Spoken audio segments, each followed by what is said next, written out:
After a humiliating withdrawal from Syria, Vladimir Putin has publicly denied that Moscow suffered a defeat in Syria.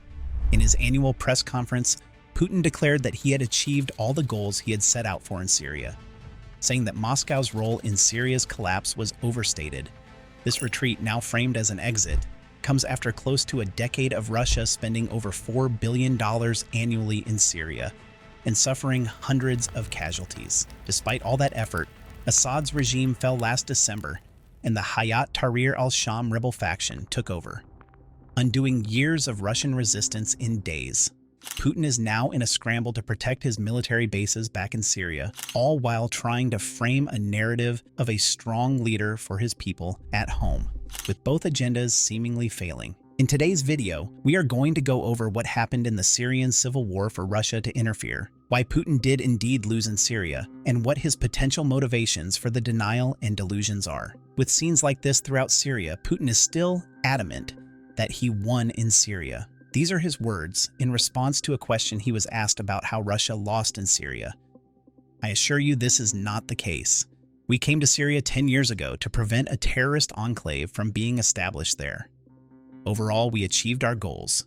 He has since been fixed on his opinion, claiming victory where the world sees defeat. To understand Russia's involvement and the claims that Putin is pushing, we must first take a step back to where it all started. The Syrian Civil War. The Syrian conflict started back in 2011 during the wave of protests and uprisings known as the Arab Spring. This movement swept through many Arab nations, with people demanding greater political freedoms and social justice after years of dictatorship oppression. In Syria, the protests began as peaceful demonstrations, with citizens calling for democratic reforms and an end to government corruption. However, the Assad regime, led by President Bashar al-Assad, the son of the former president, Hafez al-Assad, who had previously ruled Syria from 1971 to 2000, responded with violent crackdowns. This harsh response sparked widespread outrage and escalated the situation into a full-blown civil war. The conflict soon became multifaceted, involving various factions with differing agendas. On one side, there was the Assad government, backed by its loyal military forces and supported by external allies like Russia, Iran, and Hezbollah. On the other side, there were numerous opposition groups, ranging from secular rebels seeking democracy to Islamist factions with their own ideological goals. Additionally, extremist groups like ISIS seized the opportunity to expand their control, further complicating the conflict as they sowed seeds of destruction. As the war dragged on, the humanitarian situation in Syria deteriorated rapidly. The violence led to a massive displacement of people, with millions becoming refugees and internally displaced persons. The infrastructure of the country was heavily damaged, and the economy collapsed, causing immense suffering for the Syrian population. It was around this time that Russia fully immersed itself in the situation. Its involvement did not come as a shock because the ties between Russia and Syria go back much further. Historically, Syria has been one of Russia's key allies in the Middle East, dating back to the Cold War era when the Soviet Union supported Syria as a counterbalance to Western influence in the region. Fast forward to 2015, the Assad regime was on the brink of collapse, with opposition forces gaining ground and ISIS controlling large parts of the country. The situation was dire for Assad, and it was at this critical juncture that Putin and his troops made an entrance. This intervention was not without its risks, though. Before getting into that, your support for our content is always appreciated, especially when we have Putin's bots and the algorithm heavily suppressing our reach every time we talk about war topics. So please keep liking our content as that greatly helps the channel, right? Back to it. So, why did Russia step in despite the obvious risks? There are several reasons for this strategic decision. Firstly, geopolitical interests played a significant role. By supporting Assad, Russia aimed to maintain its influence in the Middle East and protect its strategic interests. Syria hosts Russia's only naval facility in the Mediterranean, the Tartus Naval Base, which is crucial for Russia's military presence in the region. Russia acquired the Tartus Naval Base in 1971 during the Cold War, under an agreement with Syria to support the Soviet Navy's 5th Operational Squadron in the Mediterranean. This base has been crucial for Russia's naval operations in the region ever since. The agreement would later be renewed and expanded due to Russia's involvement in the war, transforming Tartus from a material technical support point into an officially recognized naval base. This expansion significantly boosted Russia's military presence in the Mediterranean, particularly during its intervention in the Syrian civil war. Also, to formalize Russia's involvement, the two nations signed a treaty in August 2015, granting Russia access to the Maymim air base in addition to the Tartus naval base. This treaty allowed Russia to establish a permanent military contingent in Syria, giving it a strategic foothold in the Middle East and ensuring its long-term influence in the region. A lot of people tend to reach out to me to learn how to express or communicate their ideas in the form of full-length videos like I do, the kind you've always wanted to create, the kind you'd be excited to share within your peers in the most seamless, intuitive way possible, irrespective of whatever skill level you are at. InVideo AI enables you to do just that. Just type in the idea you want to create a video about. OMG, is that an Indiana Jones cosplayer? Snakes, why did it have to be influences? It's pretty game-changing. You can even edit whatever you like using simple text commands like add my voice, unlike traditional video tools with steep learning curves that only solve for parts of your video creation process. InVideo is the creative partner that you have always wanted. It removes all friction and puts you in the director's seat, letting users focus entirely on their vision and their idea, while InVideo AI does all the heavy lifting. You can try InVideo AI for free. This will save you hundreds of dollars that you would otherwise spend on editing, animating, and other production costs. Now let's get back to the topic at hand. The Maymim Air Base, which was repurposed from an existing civilian airport near Latakia, became a key center for Russian military operations in Syria. It has since served as the hub for airstrikes, logistical support, and coordination of ground operations, enabling Russia to maintain a robust military presence and project power in the region. Preserving these bases against the rebels was a key Russian priority, as losing this foothold would have been a significant setback for Russia's strategic positioning. Secondly, Russia portrayed its intervention as a fight against terrorism, specifically targeting ISIS. By framing it this way, Russia sought to position itself as a key player in the global fight against terrorism, a narrative that resonated both domestically and internationally. This portrayal allowed Russia to justify its actions on the world stage and gain support from other countries concerned about the spread of terrorism. Thirdly, there is the political angle. Supporting Assad allowed Russia to counter Western influence in the region and assert itself as a major power broker in Middle Eastern politics. By intervening in Syria, Russia was able to challenge the United States and its allies, showcasing its ability to shape the outcome of international conflicts and positioning itself as an indispensable player in global geopolitics. Because of these multi-layered reasons, Russia happily inserted itself into this conflict, viewing these benefits as worth the risk. So, how exactly did Russia change the tide of battle in the war when it came onto the battleground? Well, two words: air power. Russian forces launched airstrikes against ISIS and other opposition groups, providing crucial support to the struggling Assad regime. These airstrikes were instrumental in turning the tide of the conflict in favor of Assad.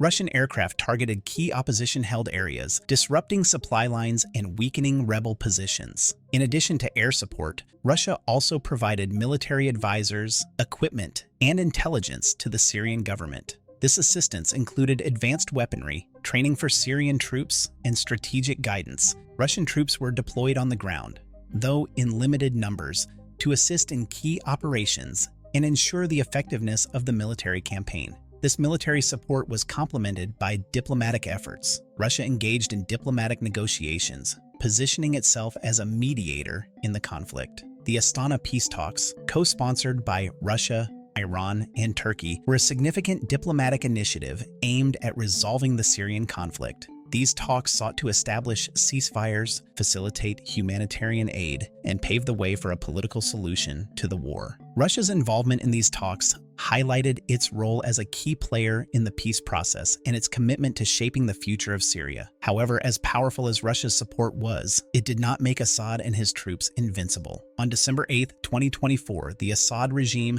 came crashing down at the hands of the Hayat Tahrir al-Sham terror group and other terrorist groups under it.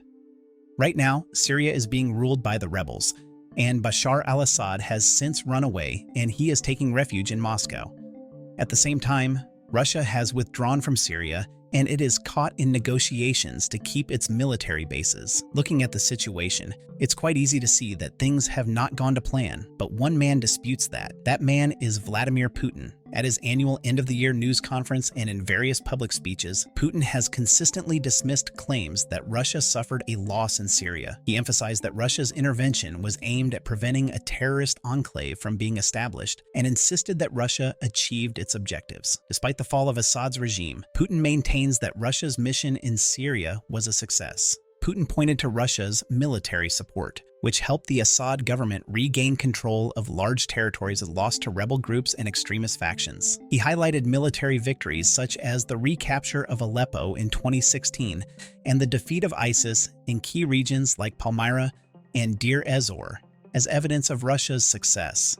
He stressed that Russia's intervention prevented Syria from disintegrating into chaos, which he argued would have had severe regional and global implications. Besides military achievements, Putin claimed that Russia's involvement had boosted its geopolitical influence in the Middle East.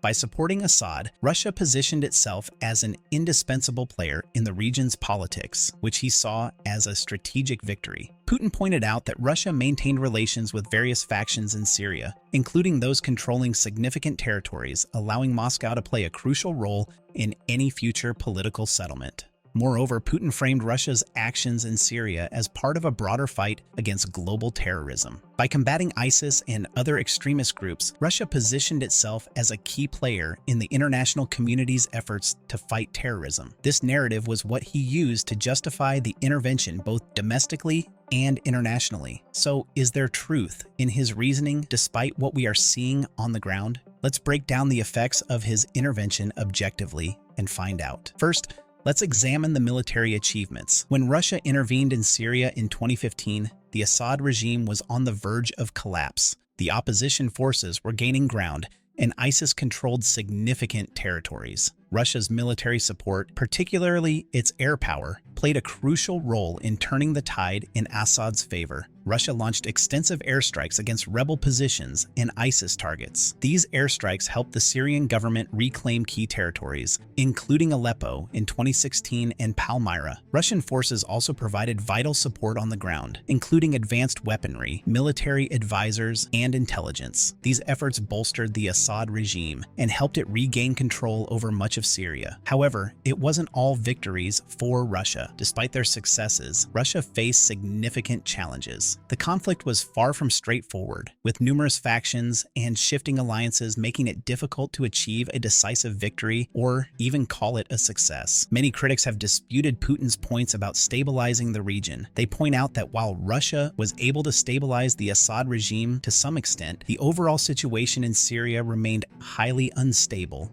and fractured. Russia's intervention did not lead to a decisive victory or a sustainable resolution to the conflict, as Assad's regime, despite being propped up by Russian military support, has now fallen. The Syrian government, which once controlled much of the country, has been overrun by opposition forces. This sudden collapse has left Syria in a state of chaos, with various rebel groups and extremist factions vying for control. One of the most telling indicators of the ongoing instability in Syria is the continued presence of opposition groups and extremist factions. Despite Russia's military efforts, groups like ISIS and other militant organizations continue to operate in certain regions. The persistence of these groups highlights the limitations of Russia's military intervention and suggests that the threat of terrorism remains. Now that Bashar has vacated his throne, that coalition of opposition forces led by Hayat Tahrir al-Sham has no universal goal keeping them together anymore. It is likely that soon, war will break out as these same groups start fighting for power, and Russian troops will be nowhere to be found to protect the civilians. We have seen this same structure play out in Afghanistan,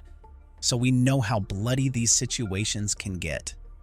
Where Putin claims to have brought peace and stability, the reality is that he merely prolonged the conflict rather than bringing about lasting peace. So this win that Putin claims is a sham. Instead, given this context, it's safe to say that he lost. Moving on to the political impact, Putin's decision to intervene in Syria was initially met with skepticism at home. You see, when Putin decided to intervene in Syria in 2015, Russia was facing significant economic and political challenges. The Russian economy was already struggling due to a combination of structural issues and external shocks. One of the biggest blows was the sharp decline in oil prices, which halved between July and December 2014. This hit Russia hard, considering it's a major oil exporter. The result? The ruble lost 46% of its value against the US dollar.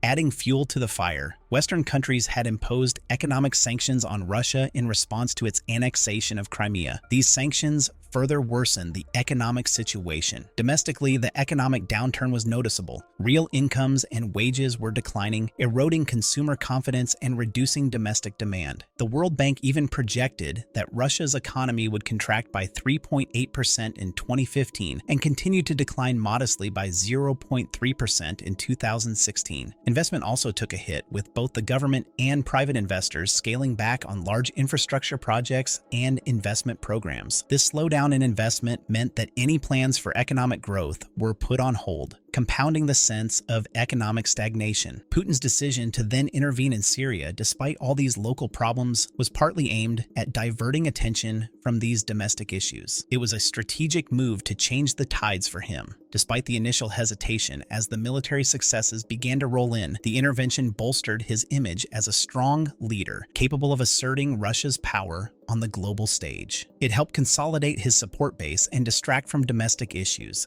such as economic challenges and political dissent. However, this was just a dressing for public appearances. The financial cost of the intervention for Russia has been substantial for the Russian economy.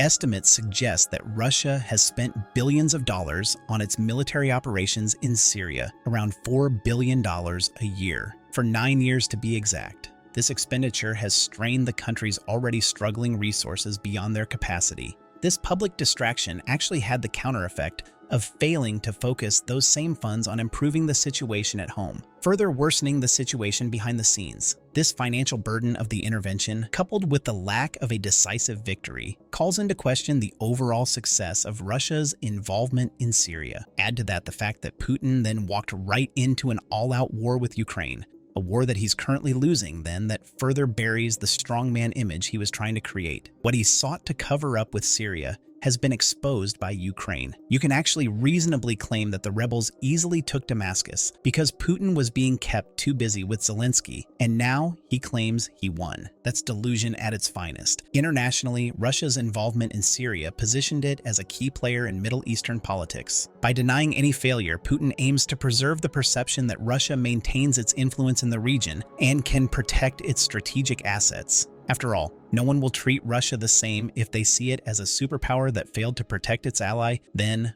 ran back home.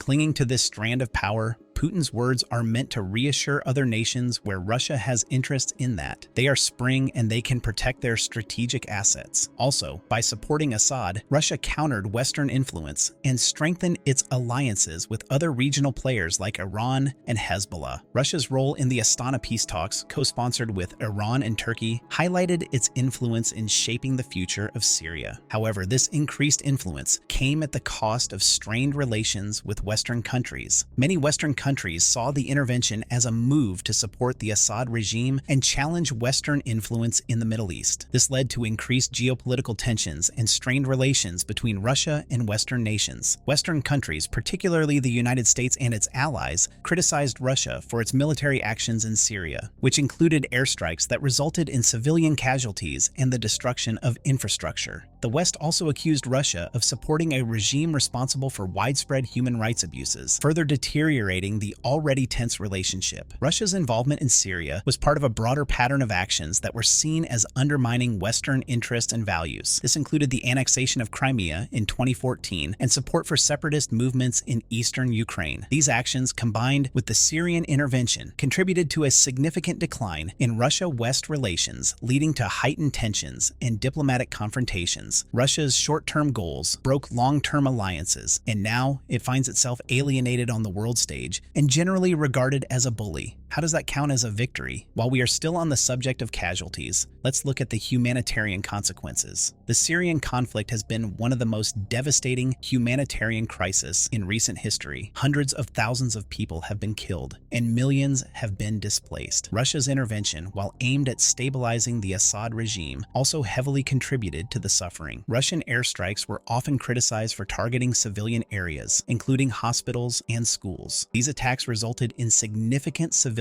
casualties and widespread destruction. The conflict led to a massive refugee crisis, with millions of Syrians fleeing their homes in search of safety. Human rights organizations have condemned the actions of all parties involved, including Russia, for exacerbating the humanitarian crisis.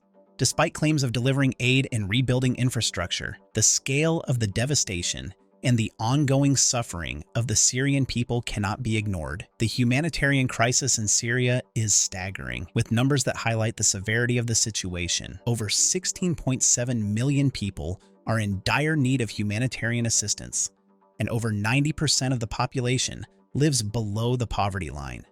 This is a significant portion of the population struggling to meet basic needs. 12.9 million Syrians face food insecurity, meaning they don't know where their next meal will come from. This food crisis is one of the many critical aspects of the humanitarian situation in Syria. Adding to this dire scenario, 7.2 million people are internally displaced within Syria. These individuals have been forced to leave their homes but remain within the country's borders, living in uncertain and often precarious conditions. Moreover, more than 5 million Syrians have fled to neighboring countries as refugees, seeking safety and stability away from the conflict.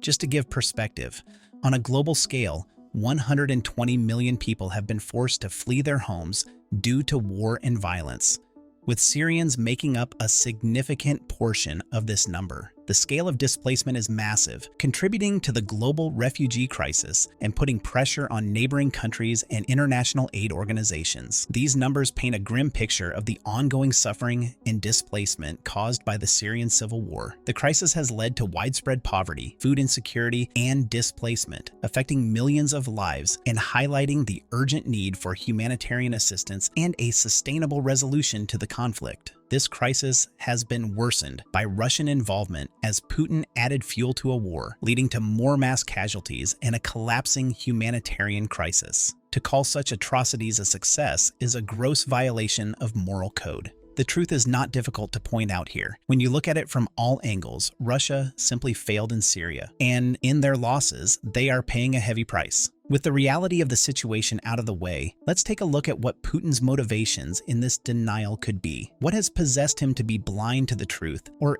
at least lie about it? One key reason is geopolitical influence. Russia's military bases in Syria, particularly the naval base in Tartus and the air base in Maymim, are crucial for projecting power in the Mediterranean and the Middle East. Losing these bases would be a significant blow to Russia's strategic interests, and yet that is proving more and more likely to be a reality. Russia is currently negotiating with the new HTS-led government to maintain control of these bases. However, the situation remains uncertain, and the outcome will depend on the political dynamics in Syria and Russia's ability to strike a deal with the new authorities. Aware of the possibility of failure, Russian soldiers have been moving out of Syria and transporting military equipment. Satellite images and other sources have shown Russian troops dismantling equipment and loading cargo planes and ships. Some of this equipment is reportedly being moved to Libya as Russia seeks to maintain its strategic presence in the region. However, this grip is loosening, and Putin does not want people to know. Another motivation for his denial is domestic politics. Putin has long used foreign policy successes to bolster his image at home. Admitting failure in Syria could undermine his authority and weaken his position at home at a time when people are already not very happy with him. His losses in Ukraine, the march on Moscow by the Wagner Group, his human rights violations, the death of his longtime foe Alexei Navalny in prison, and the harsh crackdown on dissent have heavily impacted his image and his support base. Basically, Putin is in trouble. By denying any loss, Putin maintains the narrative of Russia as a global power capable of achieving its objectives. This helps him consolidate support among his political base and distract from domestic challenges, such as economic issues and political dissent. By changing the narrative to that of victory, he can spin the story as he likes.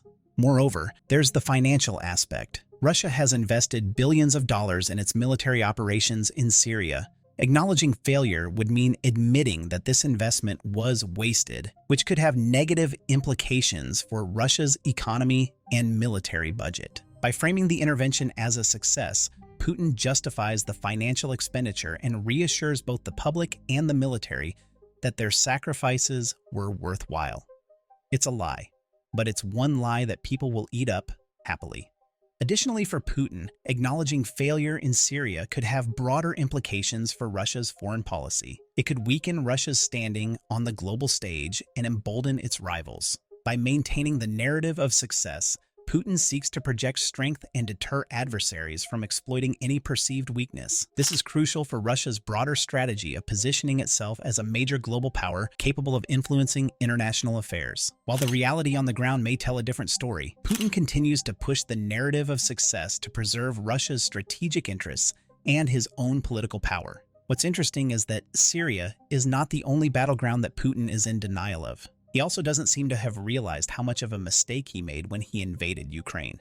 Putin's denial of his significant losses in Ukraine is not just a strategic narrative, it's a dangerous delusion with far-reaching consequences. Despite mounting evidence of military setbacks, international isolation, and domestic unrest, he continues to project an image of strength and success. This refusal to acknowledge reality is not only misleading, but also harmful. The Russian military has faced numerous setbacks in Ukraine, to the point where they now rely on North Korean soldiers for help. The initial invasion in February 2022 met fierce resistance from Ukrainian forces, leading to significant casualties and loss of equipment for Russia. As of early 2025, estimates suggest that Russia has lost approximately almost 800,000 troops, including both the dead and wounded.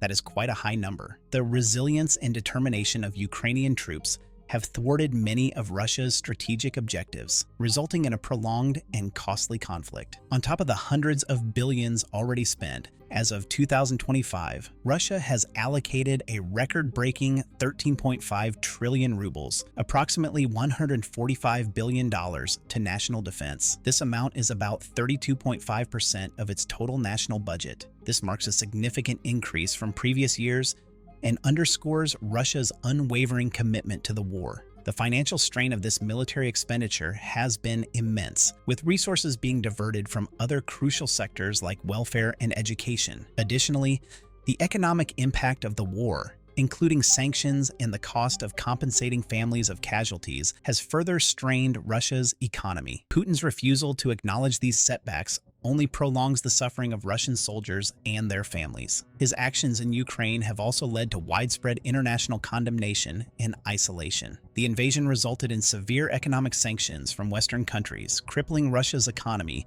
and limiting its access to global markets. This isolation has weakened Russia's geopolitical influence and strained its relationships with key allies. By denying the reality of these consequences, Putin is further isolating Russia and worsening the economic hardships faced by ordinary Russians who can't bear the consequences of these actions. The prolonged conflict and the heavy toll it has taken on Russian soldiers have led to growing discontent within Russia. Reports of protests and dissent among the Russian population are increasing, with many questioning the rationale behind the invasion and the government's handling of the war. This domestic unrest challenges Putin's image as a strong and unassailable leader.